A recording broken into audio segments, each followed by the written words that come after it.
Vue du ciel, voici la maison des abeilles, la Caharbinée en Brigasque.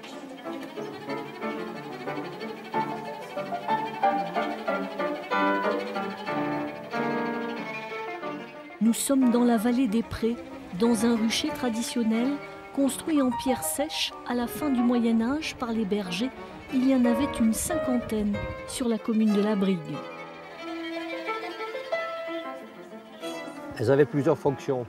La première, c'était de se protéger des vols. Parce que déjà à l'époque, il y avait des vols d'essaims.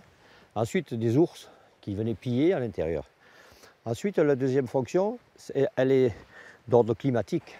Ça sert à protéger les colonies, les ruches, des intempéries. Donc elles sont à l'abri du vent, à l'abri de la neige. Et la pierre renvoie la chaleur. Donc dans la saison, disons qu'elle commence à travailler plus tôt. Donc le rendement est meilleur.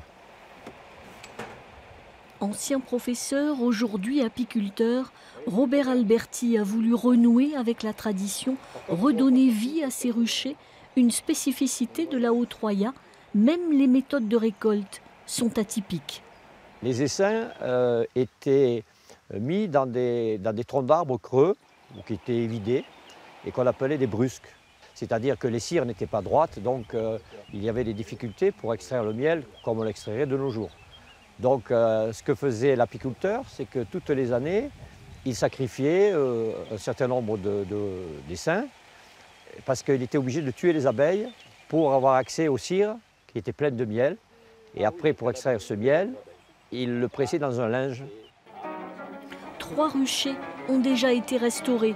2 sont habités par des abeilles italiennes, réputées travailleuses et moins agressives. Elles fournissent un miel savoureux. C'est du miel toute fleur, avec certaines dominantes, par exemple un peu plus haut en Morignol, il y aura davantage de châtaignier, donc il sera un peu plus granuleux.